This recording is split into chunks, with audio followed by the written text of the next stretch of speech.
Nathan Carter was a man on the edge, a father drowning in debt, fighting against a system that had already written him off. His daughter, Emily, was running out of time, and no bank, no hospital, no so-called friend would help. Rejected, humiliated, desperate. He was about to do something reckless until a stranger stepped in. But this wasn't just any stranger. This was Big Shaq. And what happened next? No one saw it coming. Before we deep dive into this interesting story, subscribe to our channel and tell us where you're watching from. Share in the comments below. Nathan Carter sat in his car, gripping the steering wheel so hard his knuckles turned white. The air was thick, suffocating, as if the world itself was pressing down on him. He had nothing left to sell. His daughter Emily, just 8 years old, lay in a hospital bed, battling leukemia. The doctors had given him an ultimatum. Payment was due, or treatment would stop. No more chemo. No more hope. Nathan checked his wallet. $42. That was all. He clenched his jaw, blinking hard to keep the tears from falling. Crying wouldn't fix this. He needed money. Now he stepped out of the car, his boots scraping against the pavement as he walked toward a small, run-down pawn shop. This was his last option. Inside, the shop smelled of dust and desperation. Old guitars, broken watches, and forgotten wedding rings sat behind cracked glass cases. Behind the counter stood Royce Bennett, a man in his 50s, balding, with sharp eyes that missed nothing. He looked up as Nathan walked in, his expression already bored. Nathan swallowed his pride and pulled out his wedding ring, his father's old watch, and a pair of antique cufflinks. How much? Royce picked up the watch, flipping it between his fingers. A slow smirk spread across his face. You in a rush, Carter? Nathan stiffened. Just give me a price. Royce chuckled, tapping the glass counter. See, the problem is, when a man walks in looking as desperate as you, it's bad for business. Nathan's jaw clenched. I don't have time for games. Royce leaned in, lowering his voice. Exactly. And that's why you'll take whatever I offer. He tossed the watch back onto the counter. $300 for everything. Nathan's breath caught in his throat. $300. That wouldn't even cover one round of chemo. His fists curled, nails digging into his palms. These are worth thousands, Royce shrugged. Not to me. Nathan's pulse pounded in his ears. He needed this money. But this? This was robbery. He snatched his items off the counter, turning on his heel to leave. Royce's voice followed him. Come back when you're out of options. Nathan didn't stop walking, but deep down, he already was. Back in the car, Nathan dialed number after number. Friends, family, old co-workers. The responses were the same. I'm so sorry, Nathan, but I just can't right now. Man, I wish I could help, but things are tight. Tight. They had homes. They had food. They weren't watching their child slip away. By the 10th call, his hands were shaking. He took a deep breath, then made the hardest call of all. The hospital. A clipped voice answered. Billing department. Nathan forced his voice to stay calm.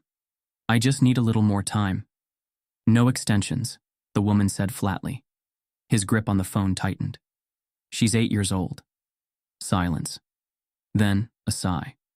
Sir, if payment isn't made by tomorrow, we'll have to discontinue treatment. Nathan's stomach dropped. Please, just a few more days. A pause. Then the cold, final response. I'm sorry. That's policy. The line went dead. Nathan slowly set the phone down, staring at the dashboard. His body felt numb, his mind blank. How did it come to this? How did a man who worked 2 jobs, who did everything right, end up begging to keep his child alive? With no other choice, Nathan went to the one place he swore he never would, the bank. The air inside was crisp, the floors polished, the scent of expensive coffee lingering in the air. Wealth, stability, everything he no longer had. He sat across from Bradley Whitmore, a bank manager with a too white smile and a suit that probably cost more than Nathan's car. Bradley skimmed over Nathan's file, adjusting his designer watch. Mr. Carter, you have a history of declined payments. Your financial standing is unstable. Nathan sat up straighter. I know my credit isn't great, but I have a job. 2, actually. I just need a small loan. Bradley held up a hand. We can't approve this. You're a risk. Nathan's heart pounded. I'm not a risk. I'm a father trying to save his daughter. Bradley sighed, folding his hands. I understand your situation, but rules are rules. Nathan leaned forward, voice shaking. If it was your child, would you still hide behind policy? For the first time, Bradley hesitated. But then, his smile returned. I'm sorry, Mr. Carter. There's nothing we can do. Nathan's hands clenched into fists. He opened his mouth to speak. And that's when he heard it. Laughter. Nathan looked up. A well-dressed businessman stood a few feet away, talking loudly on his phone. Man, you won't believe this, he chuckled. Some guy just begged the bank for a loan to pay for his kid's chemo. Pathetic. Nathan froze, his vision blurred with rage. Every muscle in his body screamed to react, to stand up, to shut that man up. But what was the point? What good was anger when the world didn't care? So instead, Nathan sat there, helpless, powerless, until a deep voice behind him shattered the moment. I'd rethink that sentence if I were you. The businessman stopped laughing. Nathan slowly turned. And there he was. Big Shaq. Towering. Powerful. Expression unreadable. But his eyes? They were locked onto the businessman with a look that could burn the world down. Silence fell. Nathan didn't know who Shaq was, but something told him. Everything was about to change. Nathan Carter had never begged for anything in his life. Until now. He stood inside the cold, marble-floored bank lobby, gripping his paperwork so tightly his fingers ached. The air smelled of polished wood and expensive perfume. A place meant for people who belonged. People like him? They weren't welcome.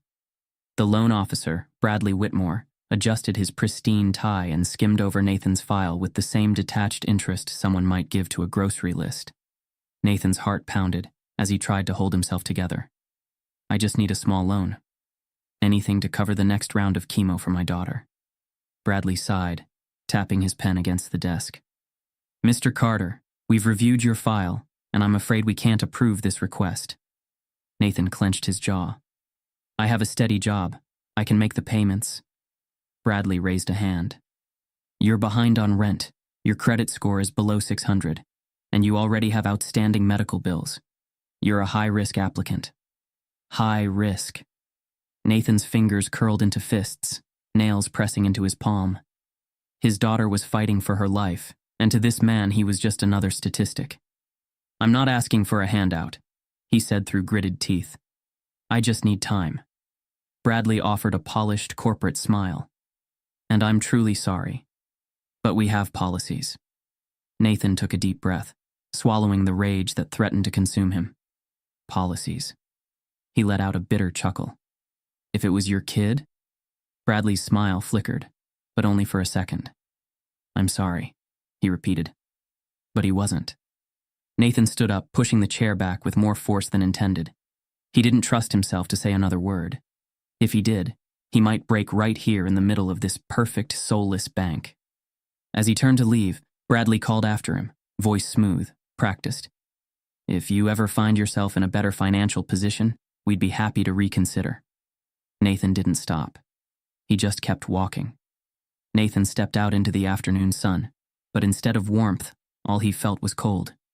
He pulled out his phone, scrolling through contacts.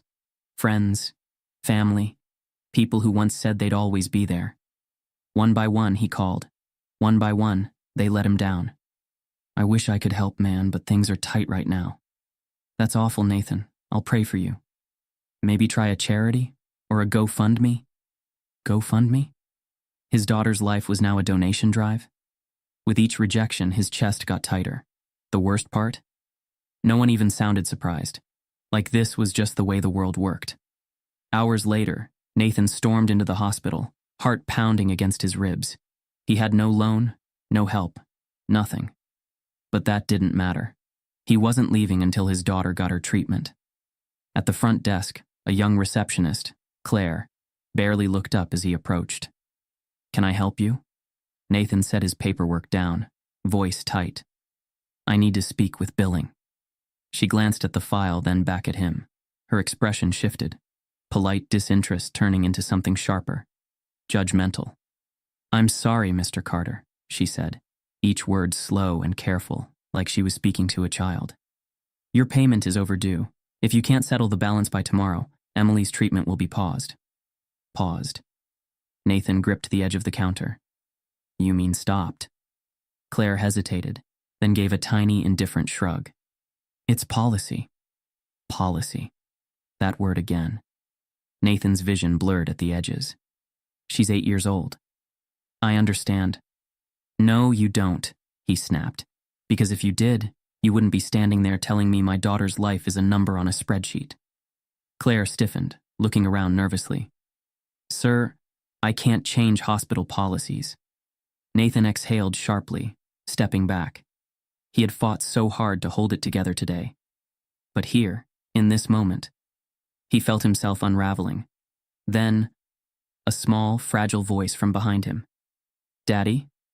Nathan turned to see Emily, standing in the hallway in her oversized hospital gown, clutching her teddy bear. Her face was pale, exhaustion darkening the space under her eyes. She blinked up at him, worry written all over her tiny features. Daddy, am I gonna be okay? Nathan's throat closed up. He had no answer, so he did the only thing he could. He forced a smile, and lied. Of course, sweetheart, he whispered, brushing a hand over her hair. Everything's gonna be just fine. It had to be. As Nathan held Emily close, he felt the weight of judging eyes on him. Parents, doctors, visitors, and then a voice, loud, cruel, mocking. If you can't afford treatment, don't have kids. Nathan froze. Slowly, he turned. A well-dressed man in a designer suit stood by the coffee machine, sipping his drink like he hadn't just shattered the last piece of Nathan's self-control. Nathan's blood turned ice cold. His jaw tightened as he stared at the man who had just reduced his entire existence to a punchline. The businessman smirked, eyes gleaming with amusement. I mean, let's be real. If you have to beg for money, maybe you shouldn't have been a father in the first place. Nathan's pulse pounded in his ears.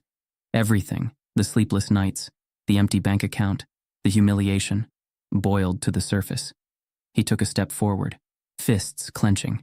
He wanted to hit him. Just once, just enough to wipe that smug look off his face. But before he could say a word, a deep, powerful voice cut through the air like a blade. You want to say that again? Silence slammed into the room. Nathan felt it before he even turned. The weight, the presence. Slowly, he looked over his shoulder, and there he was. Big Shaq, towering, unshaken, eyes locked onto the businessman like a lion about to strike. For the first time, the businessman wasn't smirking. Shaq tilted his head, voice calm, deadly. Go ahead, say it again. The businessman swallowed, hard. Nathan stood there, stunned, because in a single moment, everything had changed. And somehow, he knew. This wasn't over. Nathan Carter had been pushed to his limits before. But this was rock bottom. He stood in the dimly lit hallway of his crumbling apartment building, staring at the bright red eviction notice taped to his door. Final notice. Vacate immediately. His breath came out in uneven gasps as he ripped the paper from the door, his hands trembling. 2 months behind on rent. The landlord had been patient, until now. Damn it, Nathan muttered under his breath, running a hand through his unwashed hair. He turned, only to see his landlord, Gerald Langston, a short, sharp-eyed man in a cheap suit, standing with arms crossed. The kind of guy who loved power over desperate tenants. Nathan, Gerald sighed, shaking his head, fake sympathy dripping from his voice. You've had plenty of time. I can't let you stay here for free. Nathan clenched his jaw. I just need a little more time. Time doesn't pay rent, Gerald cut him off, tapping his clipboard. I've already got someone ready to move in. Nathan felt something snap inside him. I've lived here for 6 years. I always paid on time until my daughter got sick. You know that. Gerald shrugged. Not my problem. Nathan felt his fingers twitch. He wanted to punch something, Anything. But what would that change? 3 days, Gerald said, voice firm. After that, you're out. Nathan wanted to scream, to fight, to beg. But instead he just nodded, shoving past Gerald into the apartment. Inside, the walls felt smaller, the air heavier. Emily's tiny drawings still hung on the fridge, bright colors, full of hope, in a place that had none left. Nathan sat at the kitchen table, staring at the car keys in his hand. His old sedan wasn't much, but it was all he had left. And now, he had to sell it. He arrived at Harrison Auto Sales, a rundown used car dealership known for ripping off desperate people. The owner, Dale Harrison, a greasy man in his 50s, looked over the car, shaking his head dramatically. Not much demand for an older model like this, Dale said, rubbing his chin. Nathan exhaled slowly. He knew the game. Give me a fair price, Dale smirked. Best I can do is $1,200. Nathan's stomach twisted. That car was worth at least $5,000. This is a joke, right? Dale shrugged. Take it or leave it. Nathan wanted to refuse, wanted to walk away, but Emily didn't have time for his pride. Fine, he muttered. Dale grinned. Pleasure doing business. As Nathan signed the paperwork, he felt like he was signing away the last piece of himself. Nathan walked home in the rain, the $1,200 in his pocket feeling like a cruel joke. It wouldn't last. It wouldn't save her. His mind wandered to places he never thought it would. Illegal things. A robbery? A scam? People did worse for less. Wouldn't any father do whatever it took? Wasn't saving Emily worth it? Nathan turned. A tall, powerful figure stood beneath the street lamp. A presence too big to ignore. Big Shaq. Nathan didn't know who he was, but something told him. Everything was about to change. The hospital lobby was still, except for the occasional shuffle of feet and the hum of fluorescent lights. Nathan Carter stood frozen, his face burning with humiliation. Every whisper, every glance, every smirk felt like a blade slicing into him. The businessman who had just mocked him, the well-dressed, arrogant man with too much money and not enough soul, smirked as he sipped his overpriced coffee. If you can't afford treatment, don't have kids. The words echoed in Nathan's head, loud, sharp, cutting. His fists clenched. His breath turned ragged. For the first time in his life, he wanted to hit someone. But before he could move, a shadow loomed over them. A deep, steady voice cut through the tension like a knife. You want to say that again? The businessman turned, his smirk faltering the second he saw who was standing behind him. Big Shaq, towering, unshaken, eyes locked on him like a predator staring down prey. The businessman swallowed. His smirk faded. I was just saying. Shaq took a step forward. He didn't raise his voice. He didn't need to. Say it again, Shaq repeated, his tone calm, controlled, but carrying a weight that sent a chill through the entire room. The businessman turned pale. His mouth opened, then closed. He suddenly had nothing to say. The hospital lobby was dead silent. Nathan stood there, stunned. For the first time in a long time, someone was standing up for him. The businessman cleared his throat, forcing an awkward chuckle. Look, I didn't mean anything by it. Just a joke, that's all. Shaq didn't blink. You think it's funny? His voice was low, but the weight of it made the air feel heavier. The businessman shifted uncomfortably. I should go. He grabbed his coffee, muttering under his breath as he hurried out. Gone. Just like that.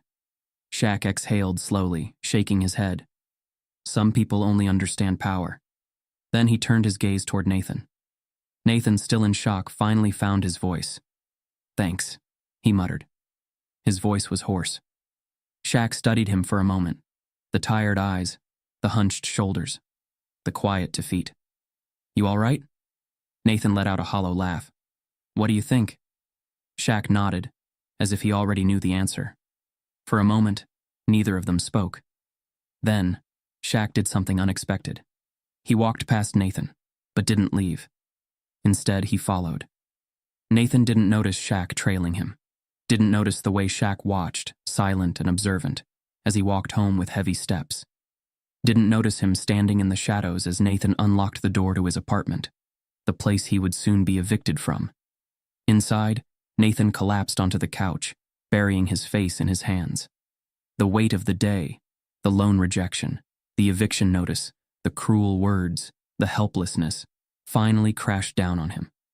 His body shook, not with anger, not with frustration, with complete soul-crushing exhaustion. Shaq stood outside looking through the window. He had seen a lot of broken people in his life. But this was a man who had fought as hard as he could and lost. Shaq pulled out his phone. He had seen enough. It was time to act. The next morning, Nathan woke up to the sound of his phone buzzing. His first thought?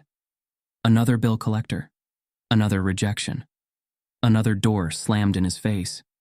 But when he looked at the screen, the number was unknown.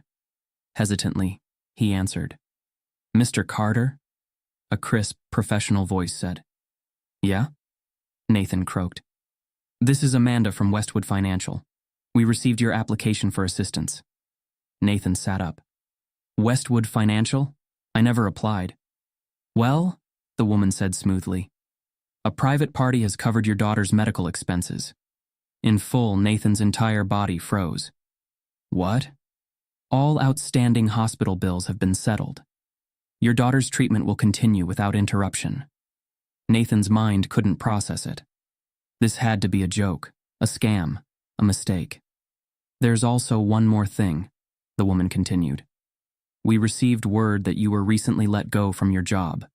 There's an employment opportunity available, if you're interested." Nathan's throat was dry. His hands trembled. His lips moved, but the words barely came out. Who did this?" A pause. Then, "They prefer to remain anonymous." Nathan knew. He didn't need to ask. It was him. The man who stood up for him. The man who followed him. The man who saw what no one else did. Nathan's head dropped into his hands. For the first time in months, he cried. Not out of despair, but relief. Outside, Shaq sat in his car across the street, watching the light in Nathan's apartment flick on. A small, satisfied smile tugged at his lips. Step one was done. But he wasn't finished yet. Because when Shaq stepped in, he didn't just fix problems. He made sure they never happened again. Nathan Carter had spent weeks waking up in cold sweats, haunted by a single nightmare. The moment the hospital would refuse to treat Emily. Today, that nightmare was real. As he walked toward the hospital, his stomach twisted into knots. The weight of his daughter's life pressed down on him with every step. He had no plan, no money, no options. Only one thing was certain. He was about to beg, again. The hospital was the same as always. Cold, efficient, detached. Doctors walked past him, nurses whispered at their stations, and receptionists gave him the same tired look they always did. He was the man who couldn't pay. The man who didn't belong. Nathan approached the front desk, gripping the edge so hard his knuckles turned white. Claire, the same receptionist from before, looked up. Her expression was unreadable. He cleared his throat, his voice strained. "I need to speak with billing." Claire blinked. Then she did something unexpected. She smiled. "Mr. Carter," she said, "there's no need for that." Nathan frowned. "What?" She turned the screen toward him. "Patient balance, $0.00." Nathan stared at the numbers, his brain refusing to process them. "Your bill has been paid in full," Claire said. "Emily's treatment will continue as scheduled." The words hit him like a punch to the chest. For a moment he couldn't move, couldn't breathe, couldn't think. "Paid?" he echoed, barely above a whisper. Claire nodded. "Completely." Nathan's legs gave out. He collapsed into the nearest chair, burying his face in his hands. Relief, pure, overwhelming relief crashed over him like a tidal wave. He didn't know who had done this, didn't know why. All he knew was that for the first time in months, his daughter had a future, and he had no idea that the man responsible was watching from the shadows. Big Shaq leaned against the far wall, arms crossed, watching the scene unfold. He had seen a lot of reactions in his life. But this? The way Nathan had collapsed under the weight of relief, like he had been holding his breath for too long, like he had been drowning and someone had finally pulled him to shore. That hit different. But Shaq wasn't here for gratitude. He wasn't here for recognition. He was here to fix what should have never been broken. And money alone wasn't enough. This wasn't just about paying bills. It was about making sure no father ever had to go through this again. Shaq didn't leave the hospital. Instead, he walked straight into the administrative offices, past stunned secretaries, and into the director's office. Dr. Philip Weston, the hospital director, looked up from his desk, startled. "Mr. Shaquille, I wasn't expecting you." Shaq didn't sit, didn't waste time. "You got a problem in this hospital," Shaq said, voice steady. Weston frowned. "I'm sorry?" Shaq leaned forward, resting his hands on the desk. "You turn away dying kids because their parents can't pay. That ends today." Weston swallowed. "Mr. Shaquille, we have policies." "There it is," Shaq said, shaking his head. That word again. Policy. He reached into his pocket, pulled out a folded check, and placed it on the desk. Weston's eyes widened. "This," Shaq said, tapping the check, "covers every overdue pediatric bill in this hospital." Weston's mouth opened, then closed. I'm not done." Shaq cut him off. "You're also going to set up a permanent fund for families in need. No more kids getting denied treatment because their parents are broke." Weston hesitated. Shaq's eyes darkened. "Or I pull my investment from this place and you lose more than just money. You lose your reputation." A tense silence filled the office. Then, Weston exhaled sharply, nodding. "I'll make it happen." Shaq straightened. "Good." And with that, he walked out. Nathan sat in Emily's hospital room, still trying to wrap his head around what had happened. His daughter was laughing, playing, alive. Everything should have felt lighter. So why did he still feel like he was standing on the edge of a cliff? Because he still had no job, no home, no future.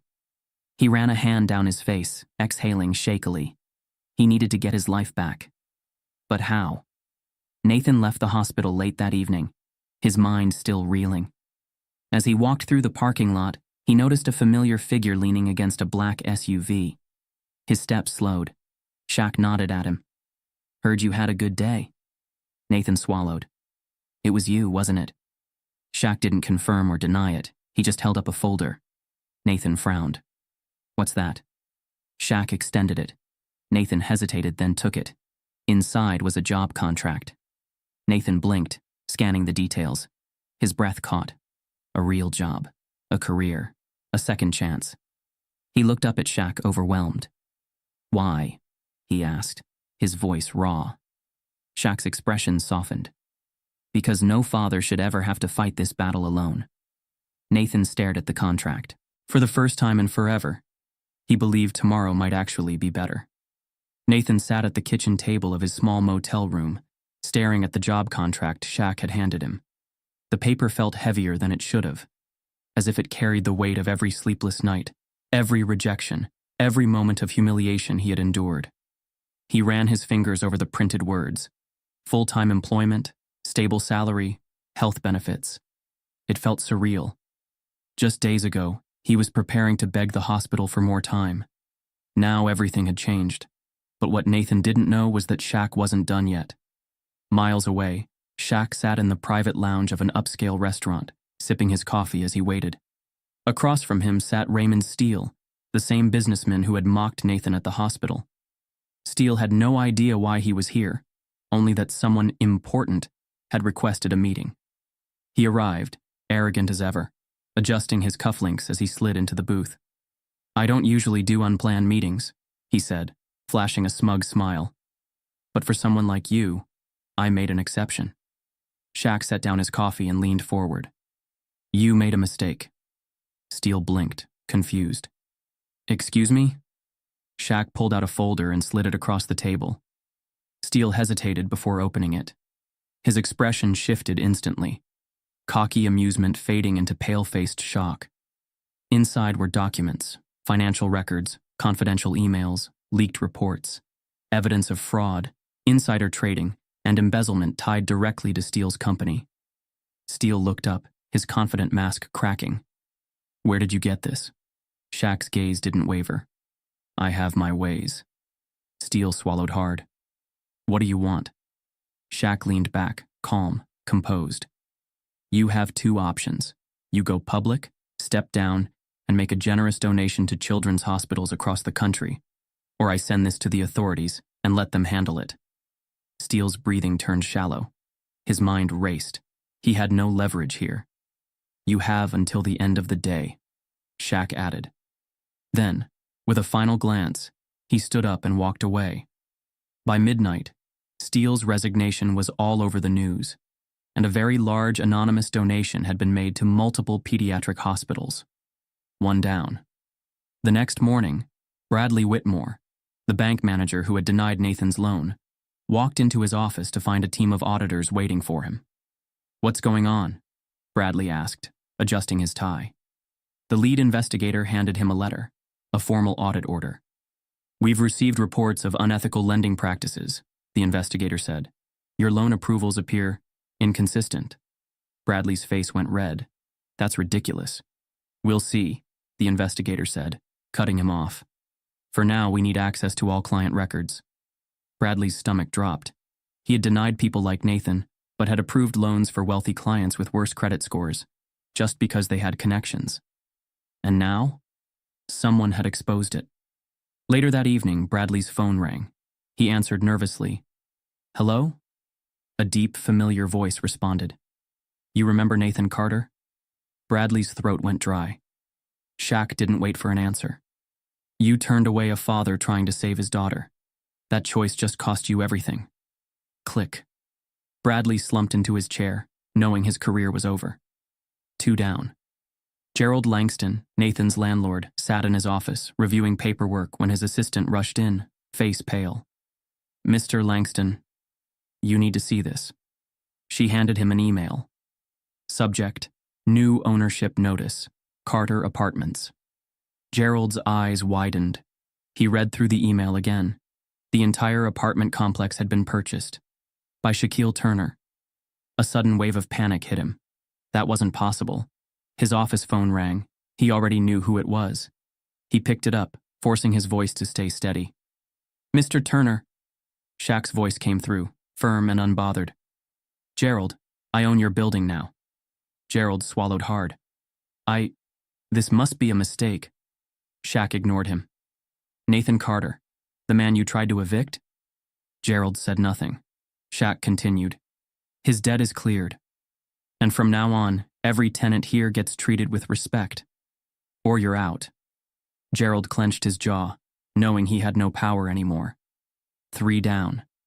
Nathan had spent the entire day trying to process what had happened at the hospital. Someone had paid off Emily's bills. Someone had given him a job. But who? Then his phone rang. Mr. Carter? A calm voice said. This is Daniel from Sterling and Company. We received your application. Nathan frowned. I didn't apply. The man chuckled. Actually, your file came highly recommended. The position is yours if you want it. Nathan's head spun. What kind of position? A management role, Daniel replied. Full salary, benefits, and company housing. Nathan nearly dropped the phone. What? Nathan Carter stood on the front porch of his new home, watching his daughter, Emily, run barefoot across the grass. The sun bathed the yard in gold, the laughter of a child filling the air, a sound Nathan once feared he'd never hear again. Months ago, she had been tethered to IV drips, her body weak from chemo. Now, she was free. No tubes, no hospital gowns, no more whispered prayers in the dead of night, begging for just a little more time. Nathan swallowed the lump in his throat. He had spent so long fighting to keep her alive. And now, she was thriving. Nathan had never forgotten what it felt like to be at rock bottom. The sleepless nights, the rejections, the humiliation. And he vowed that no other parent would go through what he did. Now, every Saturday morning, he volunteered at a local foundation, helping struggling families navigate financial aid, hospital bills, and employment. It wasn't about charity. It was about giving people what he never had, hope. And today, he had a visitor.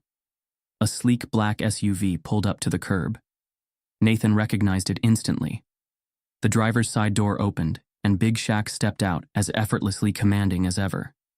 Nathan had spent months piecing together what Shaq had done for him. The medical bills, the job, the quiet destruction of the people who had tried to break him. And yet, they had never spoken about it. Shaq walked up the porch steps, stopping beside Nathan. For a moment, they just stood there, watching Emily chase butterflies across the yard. Then, Shaq placed a firm hand on Nathan's shoulder. "You never deserved to suffer," he said, voice steady. Nathan swallowed hard. "I just made sure the world saw that."